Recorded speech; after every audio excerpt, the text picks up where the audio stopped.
Hola jóvenes, espero que estén muy bien. Hoy en día estamos pasando por algo muy grave en nuestra comunidad, es no nomás local, sino a todo lo que es el mundo. Vamos a empezar a ver algo de inmunopatología. La inmunopatología es muy importante ya que tenemos que anteceder a lo que es el conocimiento de nuestras defensas en relación a lo último que vamos a ver, como es las neoplasias. Sé que ustedes ya vieron inmunología, pero vamos a ver algo un poquito más relacionado a el proceso patológico que puede involucrar la inmunología.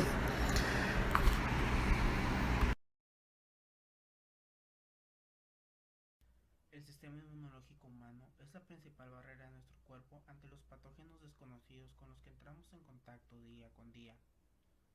Pero la rápida y constante evolución microbiana ha puesto presión en este sistema para hacerlo más efectivo posible, para evitar que agentes externos afecten los procesos fisiológicos necesarios para la vida. Para entender mejor el funcionamiento de este sistema, podemos clasificarlo en un sistema inmune innato y un sistema inmune adaptativo, principalmente dependiendo de su especificidad y su tiempo de acción. El sistema inmune innato es el sistema inmune ya programado para evitar el ingreso o, en su defecto, combatir inmediatamente cualquier agente que el cuerpo reconozca como extraño, siendo la principal línea de defensa del cuerpo humano contra infecciones. Sus componentes podemos clasificarlos en cuatro: las barreras físicas, que actúan impidiendo el paso a microorganismos patógenos y cuyo principal representante es la piel; los recubrimientos físico-químicos, que impiden la adherencia de la mayoría de los patógenos a las superficies de la piel o promueven su destrucción, como la producción de moco en las vías respiratorias o el pH ácido en el estómago. La flora microbiana o microbiota es uno de los principales defensores del cuerpo humano. Son microorganismos benignos para la región del cuerpo donde se encuentran, y además de combatir directamente nuevos agentes posiblemente patógenos, compiten directamente por recursos y espacios en el cuerpo efectivos, impidiendo la colonización de estos. Además, que en el tracto digestivo se ha recopilado evidencia que señala a la microbiota como parte en el proceso de la digestión, degradando macronutrientes que nosotros somos incapaces de degradar. Las células fagocíticas o células presentadoras de antígenos podrían identificarse como el punto medio de la inmunidad innata y la inmunidad adquirida. Estas células son el principal motor para combatir cualquier agente aún no reconocido por el sistema adquirido y para promover el reconocimiento específico de antígenos. Para comenzar el proceso de fagocitar agentes externos, el primer paso es el reconocimiento de lo extraño, y para eso el sistema inmunológico ha desarrollado una serie de receptores necesarios para el reconocimiento de moléculas que no estarían presentes normalmente en el cuerpo humano. A estos receptores se les ha denominado receptores de reconocimiento de patrones. Estos están diseñados para reconocer dos tipos de moléculas: los patrones moleculares asociados a patógenos, o PAMPs por sus siglas en inglés, que son moléculas específicas expresadas en las membranas de los microorganismos no humanos, como bacterias, virus y hongos; y los patrones moleculares asociados al daño, o DAMPs por sus siglas en inglés. Esas últimas son moléculas que el cuerpo identifica como señales de estrés y usualmente asocia a patógenos, que quizás los PAMPs no han podido reconocer. En conjunto, estos patrones están presentes en las membranas celular de las células presentadoras de antígenos, y estas pueden clasificarse dependiendo de su ubicación. Los receptores tipo TOL están presentes en la porción extracelular de la membrana y se encargan de reconocer microorganismos extracelulares como bacterias, hongos y parásitos, mientras que los receptores tipo NOD y tipo RIG son intracelulares y reconocen mayormente virus y bacterias intracelulares. Estos receptores posteriormente presentan los antígenos que han reconocido el sistema inmune adaptativo, que es el sistema específico que nuestro cuerpo desarrolla para combatir efectivamente cada infección específica, y puede tardar en ser efectivo desde días hasta semanas, y está conformado principalmente por los linfocitos clonales, los anticuerpos específicos y los órganos linfoides secundarios. Los linfocitos pueden clasificarse en linfocitos T y linfocitos B. Los primeros se clasifican en CD4 positivos o helper, y CD8 positivos o citotóxicos, que al presentar péptidos asociados a complejo mayor de histocompatibilidad en membranas celulares, esos últimos asocian a cáncer o células infectadas por virus o bacterias a estas células intracelulares, lo que hace que los linfocitos T citotóxicos ataquen y destruyan las células, mientras que los helper asisten a la señalización mediada por citoquinas y la producción de anticuerpos por la clase de linfocitos B. Los linfocitos B tienden a grandes rasgos la tarea de reconocer antígenos e iniciar la rápida producción de anticuerpos, que son proteínas que tienen la tarea de unirse a los antígenos específicos de cada célula invasora. Buen día, mi nombre es Leslie Batis y hablaré sobre lesión hística de mediación inmunitaria. Hay muchas enfermedades en las que una respuesta inflamatoria mediada por el sistema inmunitario puede provocar daño a los propios tejidos. Existe una gran variedad de sustancias extrañas a nuestro organismo que pueden provocar una reacción protectora en él y se va a denominar reacción de hipersensibilidad a cualquier respuesta inflamatoria que provoque una lesión hística o una enfermedad. La reacción de hipersensibilidad tipo 1 ocurre en dos etapas, una etapa de sensibilización y una etapa de reacción. La etapa de sensibilización ocurre cuando la inmunoglobulina E producida en respuesta al contacto con diversos antígenos se une a la membrana celular de mastocitos o basófilos. Y la etapa de reacción se divide en dos fases, una fase inicial y una fase tardía. En la fase inicial ocurre cuando se entra de nuevo en contacto con el antígeno y este se va a unir de forma inmediata a los anticuerpos en la membrana de mastocitos y basófilos. Y esto va a provocar una liberación muy rápida de mediadores vasoactivos, tanto preformados como de novo. En el caso de la fase tardía, esta va a ocurrir sin la necesidad de entrar en contacto de nuevo con el antígeno y ocurre normalmente entre 2 a 24 horas posteriores a la interacción inicial con el antígeno. La hipersensibilidad tipo 2 son procesos desencadenados por anticuerpos circulantes preformados que se unen a la célula diana, fijan el complemento y la lisa. Como consecuencia de la activación del complemento, van a liberarse sustancias quimiotácticas que van a producir la infiltración de polimorfonucleares. Existen diversos fármacos que van a provocar alergias a partir de este mecanismo de hipersensibilidad y va a depender de la naturaleza del fármaco hacia qué células tienen afinidad y por lo tanto las manifestaciones clínicas que éstas van a tener. Por ejemplo, la penicilina, al unirse y modificar los eritrocitos, va a ocasionar una anemia hemolítica, mientras que ciertos tranquilizantes, al unirse a las plaquetas principalmente, van a provocar una púrpura trombocitopénica. La hipersensibilidad tipo 3 se produce por el depósito de inmunocomplejos en los tejidos. Los inmunocomplejos son la unión de un antígeno a un anticuerpo específico, el cual suele ser eliminado durante la respuesta inmune por las células fagocíticas.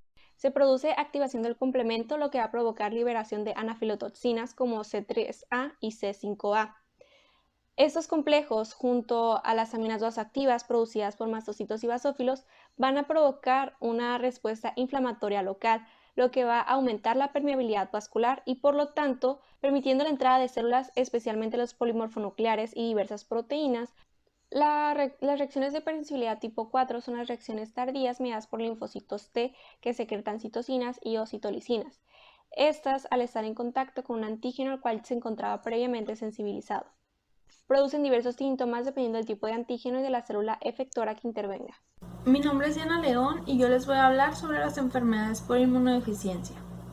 Primero debemos saber cómo se dividen y tenemos esta clasificación que la divide en dos, las que son ocasionadas por un sistema defectuoso y aquellas que se heredan genéticamente. En las segundas tenemos a su vez otra división que la divide en congénita o primaria y secundaria o adquirida. Las congénitas se pueden clasificar de acuerdo a los mecanismos que la producen, teniendo en ella la humoral o de linfocitos B, celular o de linfocitos T, las alteraciones de los fagocitos que suelen manifestarse con infecciones cutáneas tanto fúngicas como bacterianas muy frecuentes y alteraciones del sistema del complemento que al igual que las anteriores se manifiestan con infecciones bacterianas frecuentes y estos también pueden llegar a ser muy graves. Dentro de la inmunodeficiencia secundaria o adquirida, lo que más conocemos es el síndrome de inmunodeficiencia adquirida, que es la enfermedad provocada por el virus del VIH. Las enfermedades por deficiencia de anticuerpos. Estas pueden ser provocadas por lesiones selectivas en la cadena pesada o por pérdida de la expresión de la cadena ligera. Los pacientes con este tipo de enfermedades suelen tener concentraciones normales de inmunoglobulinas, pero al momento de haber una infección, su cuerpo falla en la producción de anticuerpos contra antígenos específicos, principalmente contra polisacáridos. El espectro de manifestaciones clínicas es muy amplio, puede ir desde ser asintomático a presentar alguna infección leve hasta alguna infección más grave. La agamaglobulinemia de Bruton ligada al X es una enfermedad ocasionada por una mutación en el brazo largo del cromosoma X, específicamente en una región donde se codifica la tirosina quinasa de Bruton, que es una enzima esencial en el proceso de maduración de los linfocitos B. Es por eso que en sangre periférica estos pacientes no van a tener linfocitos B maduros y únicamente puede haber algunos precursores de linfocitos B. Algo característico de esta enfermedad es que se presenta en lactantes masculinos menores de 1 año y lo que vamos a observar son infecciones recurrentes en los tractos mucosos que pueden ser infecciones leves como sinusitis, rinitis, hasta infecciones más graves que pueden llegar hasta septicemia. La candidiasis mucocutánea crónica es una enfermedad ocasionada por anomalías en la función de los linfocitos T, los cuales no actúan como actuarían normalmente ante esta infección, lo que hace que el paciente sea más susceptible a infecciones por cándida y además de algunas endocrinopatías como hipoparatiroidismo, enfermedad de Addison y diabetes mellitus. Lo que observamos en estos pacientes son infecciones candidiásicas crónicas o recurrentes tanto en piel, mucosas como en uñas. La inmunodeficiencia combinada grave también es conocida como la enfermedad del niño burbuja, y esto es un conjunto de enfermedades distintas las cuales están relacionadas en el desarrollo y maduración de linfocitos T y de linfocitos B. Como ya hemos visto, los linfocitos T colaboran con los linfocitos B para inducir el cambio de isotipo de inmunoglobulinas, entonces va a haber una alteración tanto en la inmunidad celular como en la inmunidad humoral. Y estos pacientes van a tener infecciones frecuentes que generalmente van a ser graves, además de diarrea e interrupción del crecimiento. La autoinmunidad es un sistema de respuesta inmune en el cual el organismo ataca a sus propias células sanas. Esta respuesta puede ser generalizada o específica de un órgano como las que podemos observar en las imágenes. Para que haya mecanismos de respuesta inmune adecuados, debe haber también mecanismos de tolerancia inmunitaria, que son procesos en los que se eliminan los linfocitos autorreactivos para evitar daños. La tolerancia central se lleva a cabo en órganos como el timo y la médula ósea, en el cual los linfocitos autorreactivos pasan por procesos de selección y son eliminados por apoptosis. En el caso de que el linfocito haya escapado a la tolerancia central, existe también la tolerancia periférica.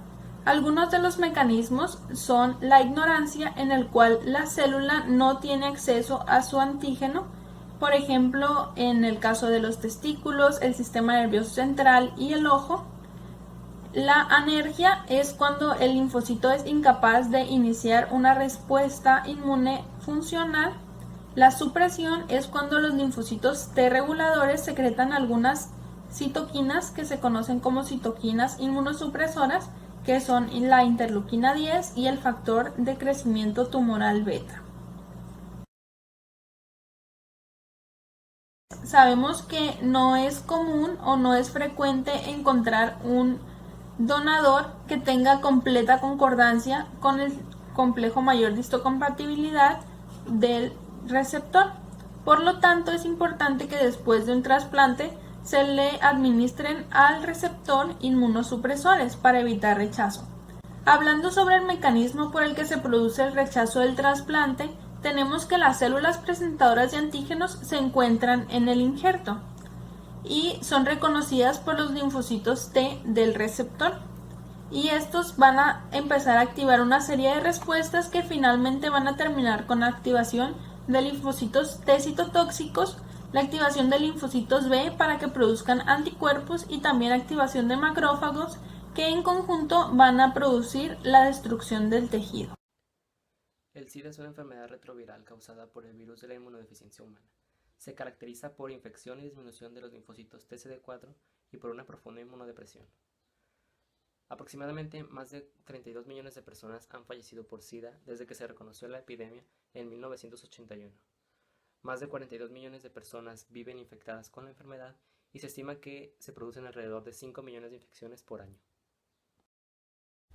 La transmisión sexual es el principal modo de infección en todo el mundo, representando más del 75% de todos los casos. Todas las formas de transmisión sexual se ven ayudadas o inducidas por la presencia concomitante de otras enfermedades de transmisión sexual que causan ulceraciones genitales, como la sífilis, el chancroide y el herpes. El virus se encuentra en el semen y entra en el cuerpo del receptor a través de laceraciones o abrasiones en la mucosa. La transmisión parenteral puede dividirse en 3 grupos diferentes: consumidores de drogas por vía intravenosa, hemofílicos que reciben concentrados de los factores 8 o 9 de coagulación y receptores aleatorios de transfusión de sangre. Entre los consumidores de drogas por vía intravenosa, la transmisión se produce por compartir agujas, jeringas u otros objetos contaminados con sangre que contiene el VIH. La transmisión vertical de madre a hijo es la principal causa de SIDA pediátrico. Son 3 las vías implicadas: en el útero, por diseminación transplacentaria, intraparto, durante el alumbramiento y por ingesta de leche materna contaminada con el VIH. En cuanto a la estructura del virus, este es esférico y contiene un centro de forma cónica rodeado por una bicapa lipídica derivada de la membrana de la célula huésped. El centro del virus contiene proteína P24 en la cápside, proteínas P6 y P7 en la nucleocápside, 2 copias del ARN genómico y 3 enzimas víricas, proteasa, transcriptasa inversa e integrasa. La proteína P24 es el antígeno vírico detectado con más facilidad y por lo tanto la diana para los anticuerpos utilizados para el diagnóstico de la infección. El centro vírico se halla rodeado por una proteína de la matriz denominada P17, situada por debajo de la envoltura del virión. La envoltura vírica está tachonada por 2 glucoproteínas víricas, GP120 y GP41, críticas para la infección de las células por el VIH. Las 2 dianas principales de la infección por el VIH son el sistema inmunitario y el sistema nervioso central. La entrada del VIH en las células requiere la molécula CD4, que actúa como receptor de alta afinidad para el virus. Sin embargo, la unión a CD4 no es suficiente para la infección. La proteína GP120 tiene que unirse a los receptores de quimiosinas de la superficie celular CCR5 y CXCR4 para facilitar la entrada en la célula. La GP120 de la envoltura del VIH se une inicialmente a moléculas CD4. Esta unión lleva a un cambio conformacional que expone un nuevo sitio de reconocimiento en GP120 para los correceptores CXCR4 en los linfocitos T o CCR5 en macrófagos.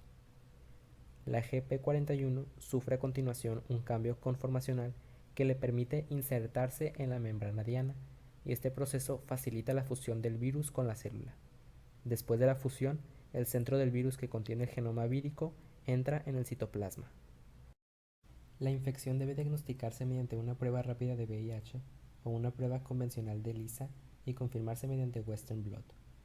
La clasificación de los Centers for Disease Control de la infección por el VIH estratifica a los pacientes en 3 categorías atendiendo a los recuentos de células CD4. Los pacientes con más de 500 células por microlitro generalmente están asintomáticos. Recuentos inferiores a 500 células por microlitro se asocian con síntomas tempranos, y los niveles por debajo de 200 células por microlitro se asocian con una intensa inmunosupresión. El conjunto de varias combinaciones de 3 o 4 fármacos se conoce como terapia antirretroviral de gran actividad. Los agentes iniciales se diseñaron para inhibir la función de la transcriptasa inversa y la proteasa del VIH. La combinación de compuestos que inhiben la transcriptasa inversa con fármacos que inhiben la proteasa han sido el eje fundamental en que se ha basado el tratamiento. A partir de diciembre de 2019, el IMSS cuenta con un nuevo esquema de medicamentos para la atención a personas que viven con VIH. el cual es más innovador y tiene baja posibilidad de generar resistencia genética del virus. Biktarvy combina en una misma tableta 3 componentes efectivos: Bictegravir, emtricitabina y tenofovir alafenamida.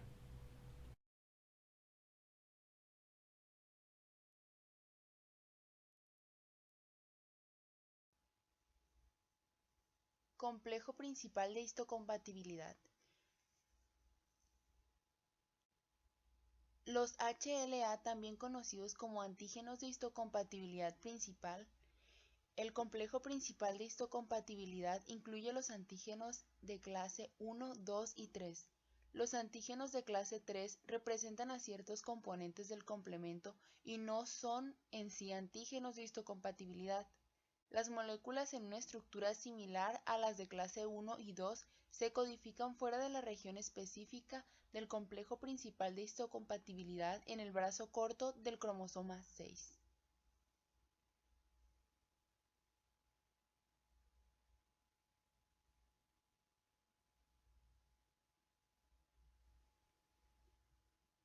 Mecanismos efectores de células inmunitarias. Inmunidad mediada por células.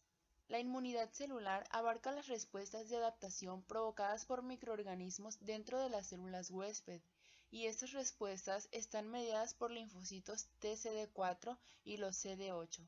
Las células CD4 o T helper 17 reconocen los antígenos microbianos y a su vez secretan citocinas que activan a los macrófagos. Los macrófagos, ya que son activados, ingieren microorganismos y los matan a través de una serie de reacciones químicas que involucran enzimas de mediadores reactivos de oxígeno y nitrógeno. Los linfocitos THCD4 reconocen a los antígenos microbianos y a su vez secretan citocinas y activan a los macrófagos. Los macrófagos, ya que son activados, ingieren microorganismos y matan a través de una serie de reacciones químicas que involucran enzimas intermediarios reactivos de oxígeno y nitrógeno. Los linfocitos T helper 2 CD4 reconocen antígenos microbianos y otros que promueven la diferenciación de linfocitos B y la producción de inmunoglobulina. Finalmente, las células CD4 y T helper 17 inducen una respuesta neutrófila, con lo que los neutrófilos matan a los microorganismos por fagocitosis, digestión enzimática y especies reactivas de oxígeno. Los linfocitos T citotóxicos matan a las células diana huésped que expresan el antígeno extraño superficial. Inmunidad humoral. Los anticuerpos producidos por los linfocitos B y células plasmáticas son parte integral de la rama efectora de la inmunidad humoral. Los anticuerpos presentan grados muy altos de especificidad de antígeno y afinidad para la unión. Como se ha indicado, en los diferentes isótopos de inmunoglobulinas determinan la función efectora, y las funciones efectoras de la inmunoglobulina incluyen el bloqueo estérico. Respuestas inmunitarias integradas. Las interacciones de los linfocitos T. Los linfocitos T reconocen antígenos específicos, generalmente proteínas o aptenos unidos a proteínas. Estos se someten a una serie de sucesos de activación cuando hacen contacto mediante el TCR con CPA histocompatibles. Las señales endógenas son liberadas por citocinas, y los subgrupos de linfocitos TCD4 y CD8 exhiben una variedad de funciones reguladoras y efectoras. Las funciones efectoras incluyen la secreción de citocinas proinflamatorias y la muerte de células que expresan antígenos de membrana extraños o alterados.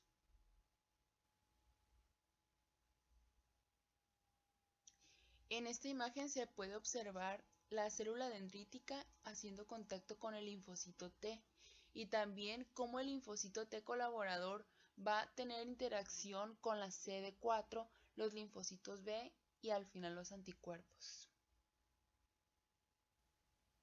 Interacciones de los linfocitos B. Para continuar, los linfocitos B maduros existen en primer lugar en estado de reposo. Ellos están en espera de su activación por antígenos extraños que van a entrar al organismo. La activación requiere de unas uniones entrecruzadas de los receptores de inmunoglobulina de la membrana por los antígenos presentados por células accesorias e interacciones por las moléculas de la membrana de los linfocitos T y los linfocitos B que van a ser afines. El estímulo inicial conduce a la proliferación expansión clonal del linfocito B. La etapa final de la diferenciación de los linfocitos B en células plasmáticas que sintetizan anticuerpos requiere de la exposición a productos adicionales de los linfocitos T.